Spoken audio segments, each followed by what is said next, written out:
ถือว่าทางสร้างเปิดก็ใส่ลูกติ่งบ้านน้องแต่เนี่ยก็ถือว่าเสร็จชิ้นแล้วข้างนี้ก็คือตอนนี้เพิ่นจะไปใส่ด้านนั่นต่ออีกโอ้ไล่ช่องด้านนี่พ่อบ่มื้อนี้น่ะคือเดียวว่าแล้วบ่จะพ่อก็จะได้ลายกว่ากันนี่มันก็บ่ได้แต่มันค่ำแล้วเร่งให้มันแล้วรถนะทางนี้ก็10ลูกคือกันบ่โอ้10คือกันเนาะเดี๋ยวบ่แอนสิออกให้เบิ่งไกลๆเด้อพี่น้องหลังจากที่เฮาใส่แล้วมันก็แตกต่างกันได้มันก็จะมีสีสันขึ้นไปในแบบของมันถ้าว่าเฮาใส่ลูกติ่งแล้วนี่เด้โอ้ถือว่าคักได้เพื่อนก็งามได้พี่น้องบ่ฮู้ว่าเป็นน้ำกล้องบ่แอนบ่หรือว่าเพื่อนงามคนก็งามคนที่อยู่ก็งามผู้มาถ่ายก็รอ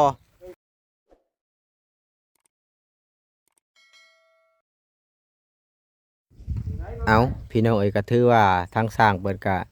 ใส่ลูกติ่งบ้านน้องแต่เนี่ยก็ถือว่าเสร็จชิ้นแล้วข้างนี้ก็คือตอนนี้เพิ่นจะไปใส่ด้านนั่นต่ออีกเนาะซึ่งมื้ออื่นนี่บ่แอนคิดว่าน่าจะแล้วใส่ลูกติ่งเพราะว่ามื้อนี้ก็แอมพานะถ้าว่าไมโซล่ามันพอกันน่าสิแล้วยังแต่ด้านในเพราะว่าด้านคันห้องน่ะมันก็แล้วเลยเด้มีแต่ว่าเรือด้านนอกขึ้นเล็กๆน้อยๆก็ถือว่าแล้วเนาะถ้าว่าไม่พอว่าบ่ทันซะพี่น้องแต่ว่าไม่มันบ่พอเพิ่นก็เลยสละเวลาหลังจากที่บ่ได้แอมพาก็เลยว่ามาใส่นี่แหละลูกติ่งก็ถือว่าได้แล้ว2ด้านก็ยังเหลือแค่1 2 3ยังเหลือแค่ด้านนี้กับข้างๆบันไดเล็กๆน้อยๆเนาะก็คือตอนนี้เพิ่นก็เริ่มใกล้สิเก็บได้พี่น้องเอ้ยเดี๋ยวให้เบิ่งใกล้ๆอีกก่อนหลังจากที่แล้วก็ถือว่าโอเคได้พี่น้องเอ้ยก็ถือว่างามบัดนี้หลังจากที่แล้วก็ถือว่าถ้าว่าเฮาทาสีนี่ให้งามกว่านี้เป็นจังได๋สร้างเก็บของแล้วโอ้ไล่ช่องด้านนี่พ่อบ่มื้อนี้น่ะคือเดียวว่าแล้วบ่จะพ่อก็จะได้ลายกว่ากันนี่มันก็บ่ได้แต่มันค่ำแล้วเร่งให้มันแล้วรถนะเพิ่นพามือหากระเจรถคนเฮียกระเจรถเฮียอ๋อคนน่าจะอยู่ว่าเมื่อข้างนี้ก็10ลูกคือกันบ่โอ้10คือกันเนาะตัวนี้ห้ามบ่ได้ตัดบ่ตัวนี้หยอกช่างเด้อพี่น้องมื้ออื่นเพิ่นตัดพอมีได้ FC บางคนบ่ก็ช่วงเป็นหยังคือบ่ตัดตัวนี้นะอ๋อมื้ออื่นนี่ใช่ตัวนี้กับตัวนั้นแต่ว่าตัวน่ะจงคันใดเนาะหรือว่าใส่บ่หรือว่าใส่คันใดแล้วก็โยงความก็ได้เด้อเวลาเป็ดไก่มันก็บ่ขึ้นเฮือนเฮาหั่นนะคันว่าจะใส่แบบนั้นเดี๋ยวบ่แอนสิออกให้เบิ่งไกลๆเด้อพี่น้องหลังจากที่เฮาใส่แล้วมันก็แตกต่างกันได้มันก็จะมีสีสันขึ้นไปในแบบของมันถ้าว่าเฮาใส่ลูกติ่งแล้วนี่เด้โอ้ถือว่าคักได้เพื่อนก็งามได้พี่น้องบ่ฮู้ว่าเป็นน้ำกล้องบ่แอนบ่หรือว่าเพื่อนงามคนก็งามคนที่อยู่ก็งามผู้มาถ่ายก็รอคนเฮ็ดก็เท่เพิ่นน่ะปานผู้บ่าว15แต่ละคน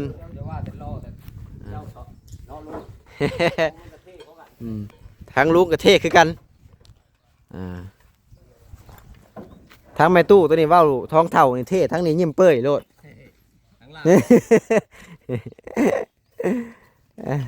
ข้างหลังก็ยิ้มเป้ยพี่น้องเอ้ยก็มียังลายคลิปนี่ก็มีแต่ว่าอัปเดตรอบๆหลังจากที่เพิ่นใช้เบิดช่องภาคนั่นแหละพี่น้องเอ้ยก็มีแต่ว่าบ่าวแอนจะอัปเดตให้พ่อแม่ FC หรือว่าทั้งเจ้าของเงินเพิ่นเบิ่งว่ามันงามสำใดนะทรงนี่งามเนาะลุงสำหรับที่บ่แอนเบิ่งถือว่างามได้บ่แอนว่ามื้ออื่นเสร็จสิ้นเด้อพี่น้องเอ้ยมื้ออื่นนี่เสร็จสิ้นการใส่ลูกติ่งแล้วก็แอมพาบ้านน้องแต่นี่ก็ถือว่าเสร็จสิ้นได้มื้ออื่นนี่เดี๋ยวบ่แอนอัปเดตรอบๆเพราะว่า FC น่ะเพิ่นอยากให้อัปเดตรอบๆแล้วก็บรรยายไปนำหั่นล่ะเนาะก็คือเฮ็ดไปทีละขั้นตอนเด้อพี่น้องขั้นตอนแอมพากับบ่แล้ว FC เห็นนี่ว่าโอ้เป็นป่องแท้บ่แอนเพิ่นว่ามันเป็นน้ำเศร้าพี่น้องเอ้ยเพราะว่าแก้นั่นได้มันก็ได้สำนี้นะเฮาก็เลยจำเป็นต้องแบบว่ามอบเศร้ามอบทางข้างมันบ่ให้มันเห็นเป็นป่องตัวนี้เด้พอไม้น่ะมัน4เมตรมันก็ตกหันพอดีแต่ที่นี่เสามันก็ค่อนข้างจะบ่ได้ซากปานใดเสาไม้กลมก็แก้ได้สำนี้ก็ถือว่าโอเคพี่น้องเอ้ยก็มีว่าต่อไปหลังจากที่แล้วข้างเทิงก็จะลงมาเฮ็ดด้านล่างพี่น้องเฮ็ดด้านล่างมีแต่ว่าใส่หน้าต่างอีหยังแล้วก็ถือว่าเสร็จชิ้นให้แหละนี่แหละ อืมเนาะถือว่าทาสีบาดนี้ค่อยกะติได้ตอนนี้น่ะ ตีหยัง ชูเจ้าเมื่อตะเวน บ่แล้ว เจ้าบ่ทันได้อยากมือบ่เจ้า ข่อยยังบ่ได้อยากเมื่อได้ข่อยน่ะข่อยมันคนขยันในหน้าที่การงานหั่นนะเพราะว่ามาแต่ละมื้อก็เฮ็ดช่วยกันเด้เว้าหยอกสร้างพี่น้องเอ้ยหยอกกันไปเว้ากันไปอัปเดตรอบๆแล้วก็สิเมื่อสร้างเวียงก็บ่ได้เมื่อดอกบ่าวบอสยังไปเวียกทางอื่น บ่ทันได้มือได้ อันเดี มาแม่ลูกแก้วนะ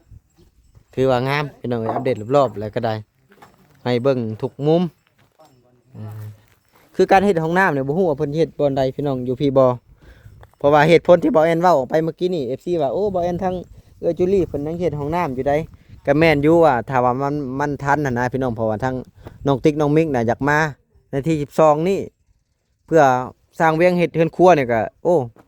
เบิดเวลาไปหลายมื้อเติบเพื่อจะขุดห้องน้ำอีกเนาะสร้างเวียงเพื่อมันเสร็จแล้วหั้นนะเพราะว่า FC โอ้เว้าค่อยเมื่อกี้นี่นะค่อยก็เลยน้อยใจว่าสิมีห้องน้ำอยู่เด้อบ่แอนเพราะมันยังบ่ทันฮอดขั้นตอนนั้นเนาะ บ่แอนเว้าหยอกพี่น้องเอ้ยเอ้า ของน้ำนี่สิไปป้ายางหมู่คนบ่บ่ว่าเนาะ บ่ห้องน้ำก็อยู่นี่แหละนี่อยู่นี่แหละนี่ หรือว่าเจ้าซี่นี่บ่แต่แถวนี้เลยเนาะ บ่แถวนี่แหละนี่ ลองเจ้าย่างเลยบ่ แม่นแต่ว่าเฮาต้องเฮ็ดเฮือนครัวก่อนเนาะเฮาจะเฮ็ดห้องน้ำ เนาะมันจะมีเป้าหมายเฮ็ดเรือน เป้าหมายมันต้องเฮ็ดทีละอย่างได้พี่น้องเอ้ยมันเฮ็ดพร้อมกันบ่ได้เดี๋ยวเอาขึ้นไปอัปเดตอีกก่อนจะเมื่อนี่แหละหลังจากที่ใส่ออกมาแล้วถือว่างาม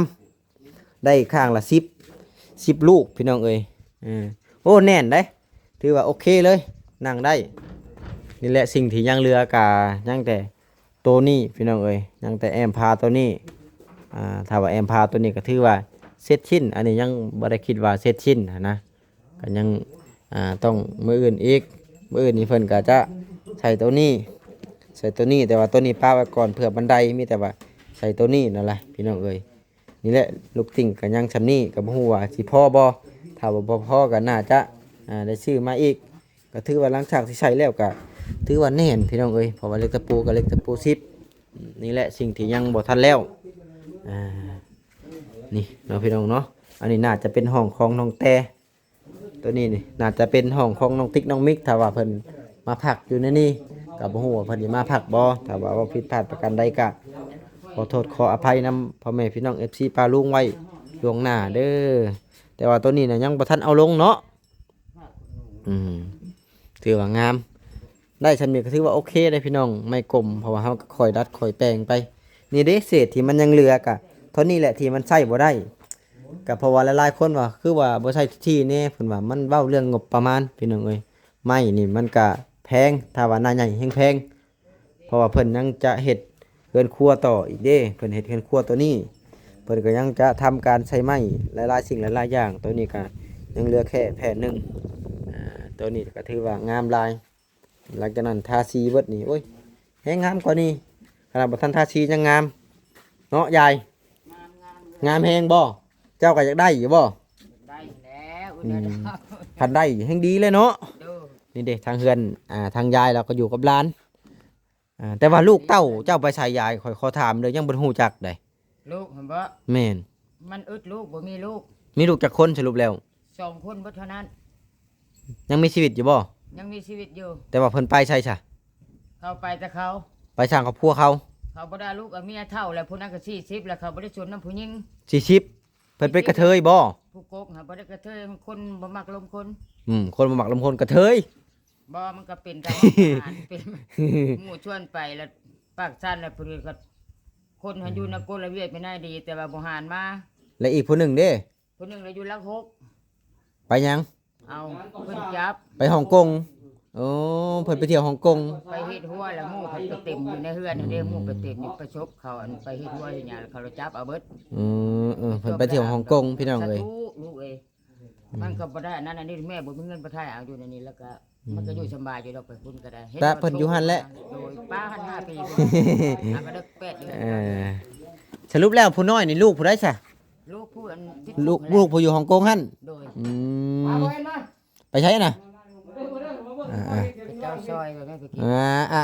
โอเคเดี๋ยวลงมาเบิ่งนี่แหละพี่น้องเอ้ยแล้วก็บ่ได้เฮ็ดให้เฮ็ดหน้าเด้อเนาะแม่ตู้ บ่มีให้มีหน้าบ่มีหยังเบิด ก็มื้อวานนี่ก็มื้อซื้อนี่ก็บ่าโอลิก็ซื้อข้าวมาให้ทางยายให้หนึ่งกินกับทีมงานเฮานี่แหละเฮาก็กินกับยายก็กินกับเฮาต่างคนต่างกินนำกันเรียกว่าง่ายกันเนาะพี่น้องเนาะอันนี้หาเป็นเพิ่นซอยเรือชุมเจ้าบ่นี่น่ะหรือว่าดินชุมเจ้าเอง ดินนี่บ่ดินพระอาจารย์ชื่อให้ แล้วเพิ่นก็สร้างกระท่อมให้ กระท่อมแล้วกระท่อมตู้ แล้วห้องน้ำเพิ่นก็สร้างให้ อันห้องน้ำแล้วเพิ่นสร้างให้กระบัวกับคลองนี่ไม่เท่าน้อยห้องน้ำน่ะ อ๋อเชื่อที่แต่เพิ่นสร้างอยู่กลางโพดเนาะห้องน้ำเนาะ แดน แต่ก่อนน่ะบ่ฮู้แดน บ่ฮู้เขตแดน แต่ว่าบัดนี้แหละมันอยู่กลางบัดนี้เนาะ อันคิดว่าเท่านี้ไปแล้วพุ่นพุ่นแดน ปุ๊น้องพี่น้องมันก็เลยอยู่กลาง ไปกระชั้นก็โอ้อยู่แก่ อยู่แจมันก็โอเคเนาะมันจะได้เดินแบบหน้าบ้านกว้างๆเพิ่นก็อยู่กับหลาน2คนพี่น้องนี่แหละ แต่ก่อนมีพระอาจารย์ช่วย โดยนี่แหละ อยู่กรุงเทพ อัปเดตให้เบิ่งเพราะว่าเพื่อนบ้านของน้องแต่ได้ทางยายเพิ่นนี่แหละน้องแต่มาอยู่นี่ทางยายก็เบิ่งน้องแต่ก็เบิ่งทางยายก็ต่างคนต่างอาศัยกันเนาะพี่น้องเนาะก็คือน้ำนี่หลายๆคนก็ว่าบ่ได้ใช้มันแล้วมันแดงก็ใช้เนาะ ใส่มันหักสูบยานผลแห่งเป็นขี้ตุ่มแห่งใส่บ่ได้ หรือว่าเพิ่นบ่ได้เป่าบ่ตอนเพิ่นทาง บ่ฮู้น้ำเบาเลย ว่าโอลิเป็นคนทางเผาดินบ่าวโอลิเนาะนี่เนาะ อันบึกเบาเลยหันเราชนะดินเราเรื่องกับลูกหลายเด้ตอนนั้นตอนมันลูกมาท่านประไทยจะคน บ่าวโอลิก็เลยให้มาทางในดินแล้ว เบาลีเราชนะดินทั้งอย่างนี้ใช้น้ำกัน ใส่สองครอบครัว โดยบัดนี้มันเราใช้บ่ได้ จักแล้วเฮาแก้ปัญหาว่าเอารถมาเป่าอีกหั่นน่ะเนาะหรือว่าทางใหม่ สร้า ว่า ง ใช่บ่ คือเห็นชาญได้ยินหลายคนว่าเขามาเบิ่งเขาว่าถ้าสร้างมันเจือแล้วใช้บ่ได้ มันเจือนหรือว่าเพิ่นใช้การเจือนมันต่ำบ่จักพี่น้องมันบ่ถึง แค่ว่าเจาะอันมันบ่อันนั้นชาได้ยินหลายคนเว้าเด้อนี่บ่แม่นเว้าได้สตุขอโทษขออภัยเด้อว่าผิดก็ได้ อันแบกเขาเจาะฮอดหินด่านแล้วเขาบ่เอาลงให้มันวิดน้ำใส อืม บ้านหั่น แม่นเพิ่นบ่ได้ใช้ฮอดดินแข็งๆกันเจือนแล้วมันโยด อ้าวมันบ่วิดจำนะ มันบ่วิดอัน ที่ลงหั่นนะ มันฮอดแต่ดินชายซื่อๆนะ ฮอดดินด่านน้อยหนึงแล้วมัน อืม แล้วเพิ่นเศร้านะ แม่นเพิ่นใช้ อาหลายคนเว้าเข้ามาเบิ่ง เพิ่นใช้การเจือนบ่ฮอดว่าง่ายก็สรุปแล้วนี่โลดมันก็เลยแดงพี่น้อง ยามผลแห้งเหนียวคือ เพราะว่าทางยายเราก็ใช้นั่นนี่ตลอดแต่ว่ามันใช้ให้มันนอน สูบยามกลางคืนหั่นแหล้วเพื่อสิได้เป็นกุก็คือเห็นหั่นแหล้ว แม่น เช้ามาพิจารณาใช้ป้าให้มันนอน แม่น ทุก เอ้า คำใด ประมาณนี้แหละพี่น้องเอ้ยก็ลงไปเบิ่งทั้งสร้างเวียงกระจักห้องใส่พี่ซักเมื่อกี้นี่เพิ่นกินข้าวแรงอีกบ่โตเอาเลยโต นั่งดูละปิดปุกกันเนาะปิดผง เบิ่งขอยสิชิมคำหนึ่ง มีได้ขี้เพียขี้เพิ่น เห็นแต่แจวมีอยู่ เบิ่งชิมคำหนึ่งเด้อพี่น้อง เด้อค่อย ข่อยก็ยากอยู่แต่ว่าข่อยย่านท้องข่อยเป็นกระเพาะ เจ้าก็ถูกกินหลายครั้ง อืม กินเพื่อยายัก กินพอดีว่าอยาก โดยนอนได้ยาม แซ่บคมแท้นี่คมแห้งบริคมข่อยคมแห้ง เมื่อวานจะจับของผูกขาดเนาะขาดไปทั้ง กูขาคอแล้วอย่าจับเถาะนี่แม่ วันจะมาจับของผูกขาดครับ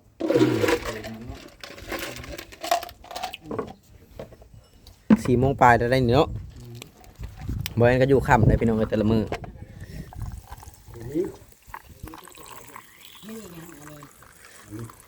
ลำปากไว้ถึงแล้วลำปากจับ น้ำปลาได้อ เอาบ่บ่วงนั่น ขวดดำๆ ได้ นะ แน่แล้วเอาได้ มันก็สิเอาให้ เบิ่งทางกินข้าวพี่น้องเอ้ยคลิปใดก็สิใช้แต่ใช้ลูกติ่ง3 คลิปก็บ่จบใช้ลูกติ่ง เดี๋ยวสั่งถ่ายสั่งกินข้าวก่อนกิโลเลยเด้อ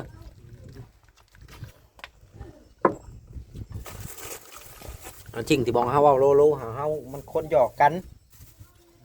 ว้าวลีอยู่ดอกเนาะ เบาอีหลีน้ำหยอกกันน้ำส่วนลายเบาเอ็นกับเบาบอสเบาอีหลีขี้อยากหยอกกันพี่น้องเลย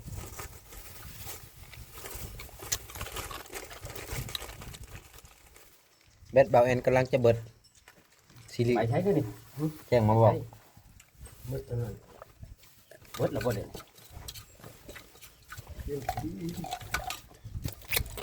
ตักบีบน้ำมัน ก๋วยแก้วซอยเองเลยว่าจังหน่อยคันสิใส่แต่น้ำปลานี่มันก็สิเค็มเลย ใส่น้ำก้อนบ่ได้บ่ บ่แล้วมันสิเป็นก้อน มันจังเย็นนะคักซีนกินมันสิคักเด้อพี่น้องเอ้ยผู้ใดบ่ลองเนี่ยบ่ฮู้ได้ว่ามันแซ่บ ซอยจุทันได้ ซอยจุเนี่ยแต่ว่ากินจุๆน้อยหนึงแล้วย่าได้คำว่าซอยจุนี่พี่น้องเอ้ยกินเพิ่นบ่ให้กินหลาย อิ่มหรือย่า กินจุๆน้อยหนึงแล้วย่าโลด ได้บ่ขวดเอาบ่มักอะไรเขา บ่มัก ก๋วยแก้วไหม้นี่มันไปไหม้เลยได้พี่น้องเอ้ย มันบ่แซ่บคือตำอิดเนาะ บ่มันก็แซ่บคือเก่าแล้วมันหักไปไหม้แก้วไหม้ ของใหม่มันคักได้มีหยังก็ได้น้ำตะลด ใบเกลือเนาะ หมดเนาะวันนี้ก็จะเป็นหมอนที่เฮาอันนั่งได้พี่น้องเอ้ยมือต่อไปนี่ก็จะพากันขุดมันเลยจิกจอกแถวนี่แหละนี่ทางเฮาก็จะเจือนซอยกันอยู่นี่แหละพี่น้องเอ้ยจะซอยกันซอยด้านครับซอยกันไป มุดมันขึ้น อืม ปุกใส่ เฮาต้องหาจอกน้ำแหละเอาใส่น้ำแล้วเฮาห้อยไว้เห็นนะหมดจังบ่ขึ้น โดยแม่น นี่มันลงมามันก็ตายคาหันตร้อม ซอขาว โซขาวก็โอเค ซอกินหมดโคตรโลดนี่แซ่บไปหมดคืน อย่าพูดจะติบเข้าได้ตายเบิดนะมั้ย ตายเบิดเดี๋ยวรับอาทิตย์หนึงบ่เห็นหน้ามันแล้ว เว้นหน้าหมดบ่ แม่น อ๋อ ไหนบ่เนี่ยได้เข้าใจ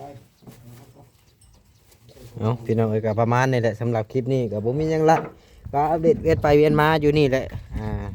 หลังจากนี้ก็สิกลับแล้วพี่น้องเอ้ยบ่าวบอสเพิ่นไปแล้วเพิ่นไปเอาของให้คุณภรรยาเพิ่นหั่นนะเพิ่นภรรยาเพิ่นจักสั่งอีหยังแหละเพิ่นก็เลยว่าไปเอาให้ก่อนเพิ่นว่าเอากับประมาณนี้แหละเด้อพี่น้องเอ้ยสำหรับคลิปนี้ก็จะขอตัวจบคลิปก่อนมันก็เริ่มค่อยค่ำลงแรงแล้วทางบ้านก็สิเริ่มเดินทางกลับมาแล้วว่าง่ายก็ได้เพื่อกลับฮอดบ้านบ่เอ็นก็ประมาณ30นาทีก็น่าสิฮอดแต่ว่าทางพ่อลุงแล้วก็ถือว่าโอ้ก็สิไกลกว่าบ่เอ็นนั่นแหละ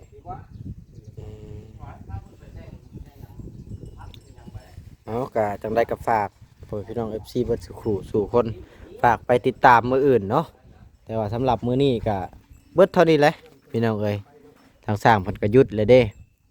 ต่างคนต่างเตรียมสิเมื่อให้แหละเว้าง่ายๆก็ได้เอากระชันกะเมื่อก่อนพี่น้องอยู่ดีมีแฮงเบิดสู่คน